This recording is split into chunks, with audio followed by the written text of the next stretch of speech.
নারায়ণগঞ্জের সাবেক মেয়র এবং আওয়ামী লীগের নেত্রী সেলিনা হায়াৎ আইভীকে গ্রেপ্তারের করে নিয়ে আসার সময় আইন শৃঙ্খলা রক্ষাকারীর গাড়িতে ইটপাটকেল এবং ককটেল নিক্ষেপ করা হয়েছে। মূল খবরে যাওয়ার আগে একটু অনুরোধ করে রাখি আমাদের চ্যানেলটি সাবস্ক্রাইব করার জন্য, এতে করে আমরা আরও অনুপ্রাণিত হব। আইন শৃঙ্খলা রক্ষাকারীর বাহিনীর একটি বড় দল সেলিনা হায়াৎ আইভীর নারায়ণগঞ্জস্থ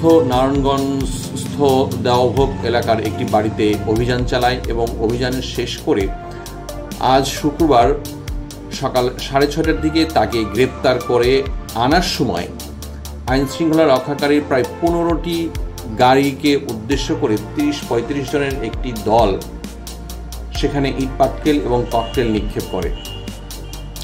এই সময় উপস্থিত ছিলেন অতিরিক্ত পুলিশ সুপার মোহাম্মদ হাসানুজ্জামান। তিনি বলেন, সেলিনা হায়াৎকে গ্রেপ্তার করে নিয়ে আসার সময় পুলিশের গাড়িতে হামলা ও ইটপাটকেল নিক্ষেপের ঘটনা ঘটছে। আমরা বিস্ফোরণের শব্দ শুনতে পাচ্ছি, তবে এতে 2 পুলিশ সদস্য সহ বেশ কয়েকজন আহত হয়েছে। তবে সেলিনা হায়াৎ আইভীর কোনো ক্ষতি হয়নি। উল্লেখ করা যেতে পারে, গত 5 আগস্ট স্বৈরাচার শেখ হাসিনার পতনের পর সেলিনা হায়াৎ আইভীর নামে বেশ কয়েকটি মামলা হয়েছে। এর মধ্যে হত্যা চেষ্টা মামলা সহ বেশ কয়েকটি মামলা তার নামে অভিযুক্ত করা হয়েছে। মোট 5টি মামলা তার নামে করা হয়েছে বলে আমরা জানতে পেরেছি।